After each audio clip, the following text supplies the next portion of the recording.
group I like very much. We're here to discuss agriculture, very important. These are great people, great Americans, great patriots.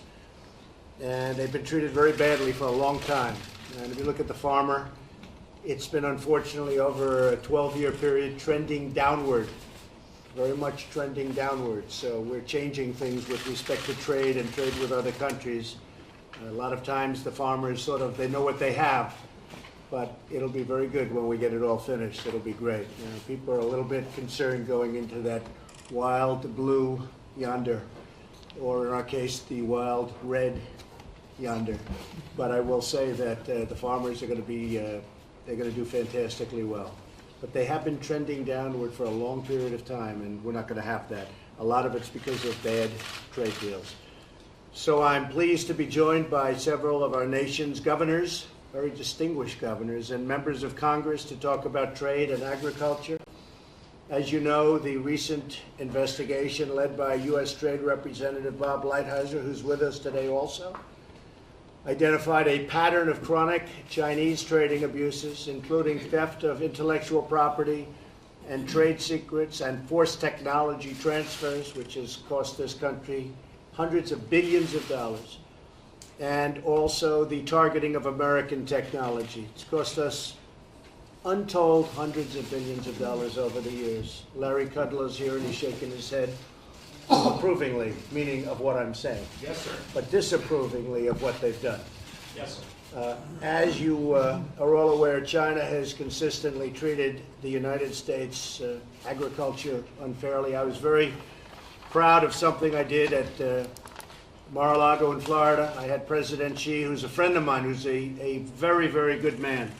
And I don't blame China. I blame our representatives, that our people over the past, our presidents and negotiators and trade representatives, that they allowed this to happen. But during a very brief conversation, I said, President, the United States, we want to sell beef again to China. Now, they hadn't sold it in, 14 years or something. And he looked at me and he said, say it again. I said, we want to sell beef. That's a big industry in China. And he said, we will sell beef in China. And we did other things too. But the one that really is the most interesting for the people at this table is beef. And I think, Governor, that made a big impact, and they're selling a lot of beef in China. That hadn't been for 14, 15 years. They were not allowed to sell beef in China. So we have the kind of a relationship that I think is going to be very aggressively sustained. Yesterday, as you know, President Xi made a very good speech, and he said he's going to open up China. He's going to open it up, take down a lot of the trade barriers, maybe all of them, but take down a lot of trade barriers. And he's going to get rid of a lot of the taxes or tariffs that they charge. Because right now, if you have, and I use this example because it's so easy, if we sell a car into China, number one, they won't take the car. And number two, if they did take the car, it's 25% tariff. Whereas we have no barrier, and when they sell a car into us, it's 2.5%. So they have barriers, but when they don't have barriers, it's 25% versus 2.5%. That's not a good way to make money. Chuck will tell you that. So we're straightening that out. We want to be reciprocal. So if they charge 25, we charge 25. If they charge 2.5, we charge 2.5. And maybe what happens is we both charge nothing, because I know we'd all like that. I think Ben would like that better than anybody. Okay, that's simpler than 25. Let's save all the transfer of funds. Right? So that's what we want. We want more trade. We want no barriers. But the only way you can knock it down, you can't just go in. For 25 years, presidents have been trying to negotiate, and they've been very unsuccessful, because they'd meet and they'd say, can we talk? And the Chinese would say, yes, we can. And that's what they do. They talk for 4 years. Then they talk for another 4 years. And that would be the end of that. Nothing would happen. So nothing would happen. So we're doing a job there. NAFTA, we're renegotiating NAFTA. It's coming along great. I have no time. I keep reading from the fake news media that we're pushing it. I'm not pushing it. I don't care. But you're laughing. That's good, John.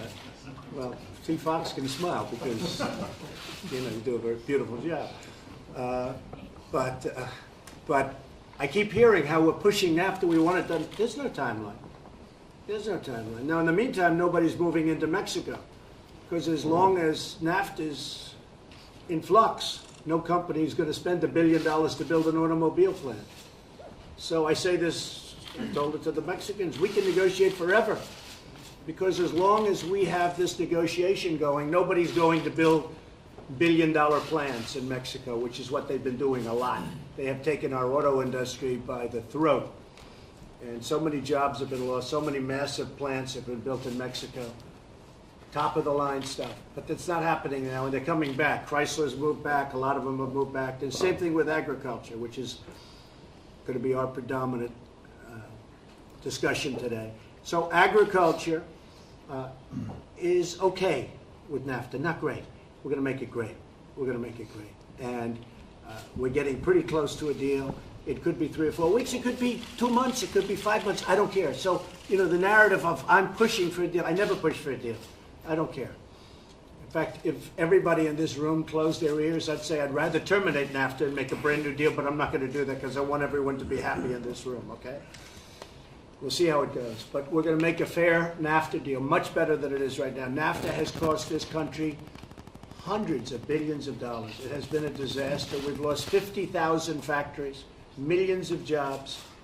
NAFTA has been a disaster. So we're going to either come up with a great NAFTA deal and a fair one for this country, or we're going to just do something else, and agriculture will be taken care of, 100%. So we're going to have a discussion today, and we're going to talk about agriculture as it relates to trade primarily. Again, we're doing really well with China. I think we're having some great discussions. We'll see what happens. We put a $50 billion tariff on, then we put a $100 billion tariff on. And you know, at a certain point, they run out of bullets. Remember what I said. When you're 500 billion down, you can't lose a trade war. And I won't call it a trade war, because it's really a trade negotiation. But nobody ever negotiated from our side. Nobody ever did anything. All they did is talk. And in the meantime, we helped rebuild China because they took so much money, bridges and airports and military and everything. They took so much, hundreds of billions of dollars out of our country. So now we're really negotiating. And I think they're going to treat us very fairly. I think they want to. And again, I don't blame my friend, President Xi. I blame our representatives for years that didn't do a damn thing, and they allowed it to happen. I wish we could do what they did, because that would make everybody in this table very happy. So perhaps we're in the process of doing it. The other thing is, if you look at the European Union, we're talking to them. I don't know if you realize it, but they have virtual barriers against even agriculture from going in. So they sell us their Mercedes-Benzes, and they sell us their BMWs, and they sell all the different things, and we have no barriers whatsoever. Hello, Pete. Good job. Good job. Nebraska, folks, doing a good job. He never liked me until we met. Right? He was a never-Trumper. And it's No, that was my brother Todd. And then I flew to Nebraska, a state I love. I made a speech, and he liked me. And from then on, he called his brother. He said, "Trump's good. Let's be friends." So Remember that speech, Mr. President? You vowed to open up the Chinese market to our U.S. beef, and you delivered on that promise. Right? But I delivered. I did that quickly, in one conversation. So good to see you, Pete. So we are opening up the European Union, or we're not going to, be very nice about it. The European Union will lose $151 billion this year. We lose with almost everybody. We lose with Canada, we lose with Mexico, we lose with the European Union, certainly we lose with China, Vietnam. I mean, no matter where you go. It's very rare that our country has a surplus. But we're changing it. And as Ben said, we want to have trade, and we want to have barriers taken down, because the barriers in many cases are far worse than the tariffs. I mean, the tariffs can be bad, but the barriers are very bad. So the European Union makes it very hard for agricultural products because their farmers don't want you there. The farmers say, we don't want the American farmers. Mm-hmm. But that's not fair, because we take all of their stuff, a lot of cars, and a lot of other things. So they're going to have to take down the barriers, because we can't have it. When you think of the European Union, you think so friendly, so nice. They're very brutal to us in terms of trade. So we're talking about that too. In the end, the farmers are going to be, I think, the biggest beneficiary from all of what's happening. There are great people. We love our farmers. They were so good to me during the election. That whole, much more than center of the country. It's a big group of people, Johnny, right? But Sonny Perdue came and he said, look at this, and he held up a map, and the whole thing is red, and those are those farmers, and we love those farmers, right? We're going to take care of the farmers. They haven't been taken care of. I mean, you just take a look at European Union. They virtually can't do business. Take a look at China. Take a look at so many other places. So we are going to finish off these trade deals. I'm going to ask Sonny, Secretary of Agriculture, to say a couple of words. I might ask Bob Lighthizer to say a couple of words, and maybe Larry Kudlow, and then we will get on with our meeting, and we'll ask the media to head out of the room. Sonny? Mr. President, the people in this room, both in Congress and governors, represent some of the best people in America. And that is those people that you've used a word that I like to use about them. They're patriots first. They're Americans first.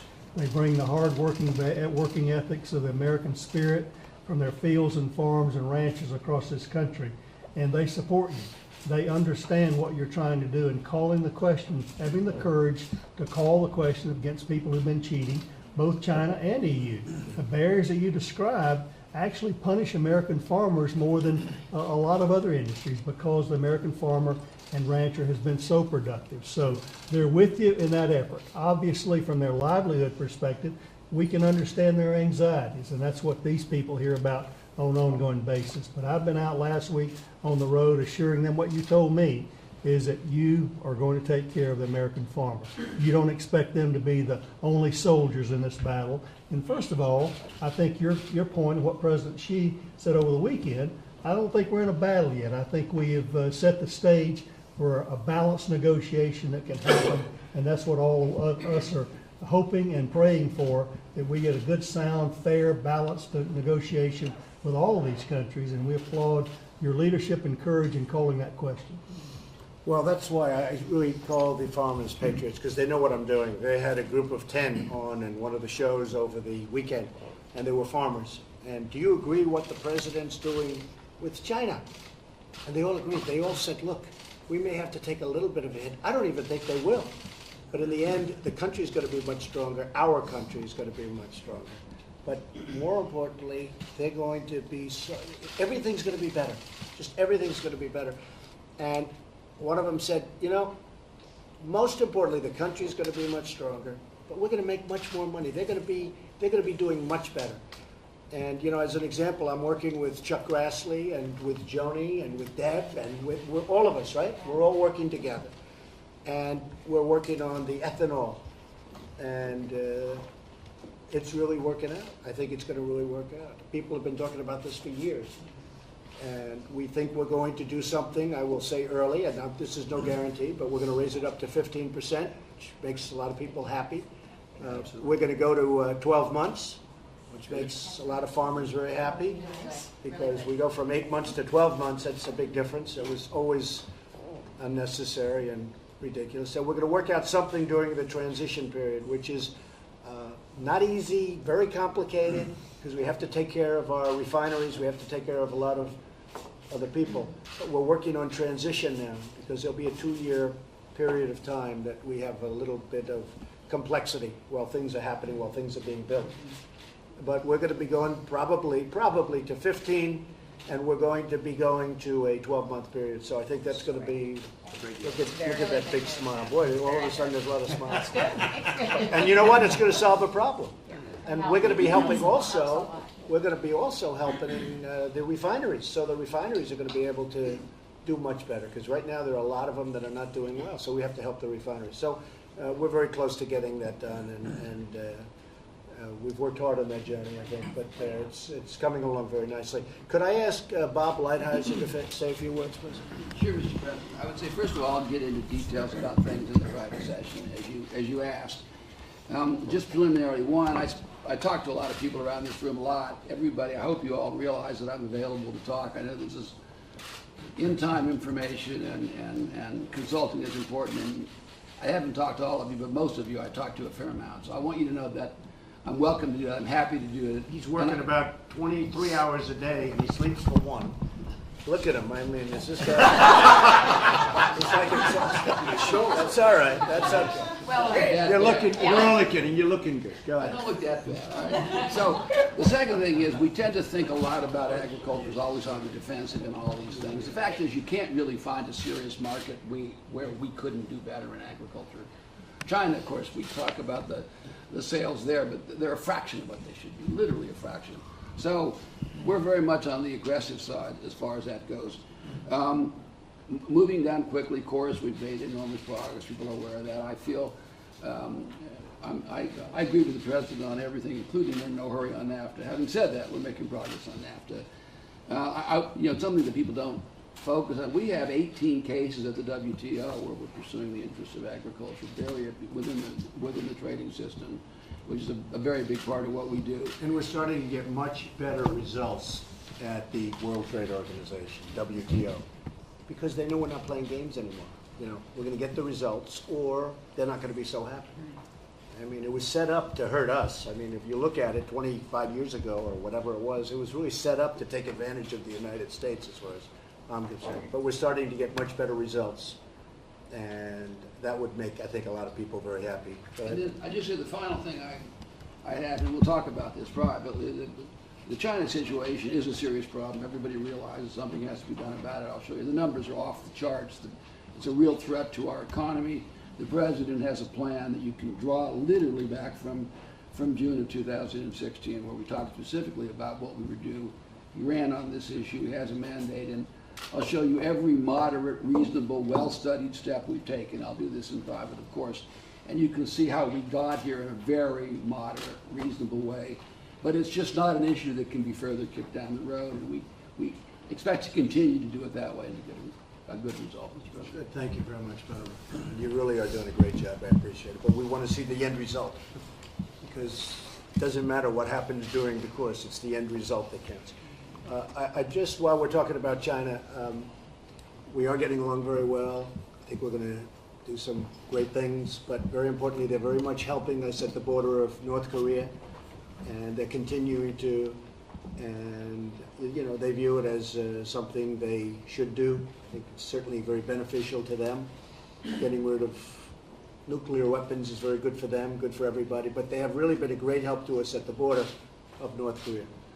And maybe that all plays into what we're doing, because I think it does. I think everything does. But perhaps that's one of the reasons that they are so helpful. They've been really terrific in helping us get to some kind of a settlement. Meetings are being set up right now between myself and Kim Jong-un, who will be, I think it'll be terrific. I think we'll go in with a lot of respect, and we'll see what happens. So we've come a long way, but China's really helped us at the border, and we appreciate it. Okay? Larry Kudlow? Yes, sir, thank you. Let me just add on. Trump economic policies have designed and succeeding in promoting economic growth. We're already running over 3% growth in the last 3 quarters. People said we couldn't, but we are. There may be a sloppy quarter in there someplace, but the trend is unmistakable. I will say, you know me, I'm a growth guy. Better economic growth helps everyone. Everyone. I don't care what industry, what sector, what state, what region. Growth helps everyone. 155 million Americans are benefiting from growth. New businesses, existing businesses, new investments, existing investments, getting rid of the tax burdens and the regulatory burdens help growth, and it's paramount. In connection with the President's trade initiatives, these are designed to promote growth. We lose sight of that as we get into the various details. I urge you not to think of the worst case in every situation. I just urge you to do that. We've got one of the greatest negotiators on the planet. He's laid out a menu of options. Everything's on the table. If he has to do it, he'll do it. But there's also a positive side. As the President said, we've had good signals from China for a change just in the past few days. The President signaled back. It's great discussions are going on. The China initiatives with respect to technology and barriers and autos and farming, this is all designed at the end of the process, I call it the end of the rainbow, to promote growth. There's a pot of gold there. If you open that pot, there will be better growth and more prosperity in every part of this country and every working person in this country. That's the design. It's not to punish, it's to grow. We never talked about punishment. And I spoke to a lot of House members and public scientists earlier this morning, and I said this, I hope I don't violate anything. Stay with us while we go through this difficult process. Stay with us. And at the end, if the worst cases come out, as the President said, we help. That's the promise. I echo that promise. But stay with us now. Next few months could be very, very important. And if we succeed, and I do believe he's going to succeed, growth is the dividend of prosperity we haven't seen from the country. This trade initiative is part of our growth policies. It folds very nicely into lower tax rates and lower regulations. And President Trump has ended the war on business, and that's part of this. We can grow at 4%, who knows? This is good stuff, even though it's difficult in the process. It's all aimed at growth. That's a Kudlow message. I've been saying it for many decades. I'm still saying it, and these are the best growth policies I've seen since I was a kid working for Reagan. Thank you, Larry, very much. Beautifully said.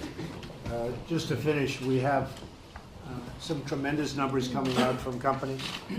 We have hundreds of billions of dollars pouring back into our country from our tax cut plan, where money overseas is coming in, which, Larry, you often mention and talk about. Apple, as an example, is investing $350 billion in plants, which they don't have too many of, but they will, and campuses and everything else.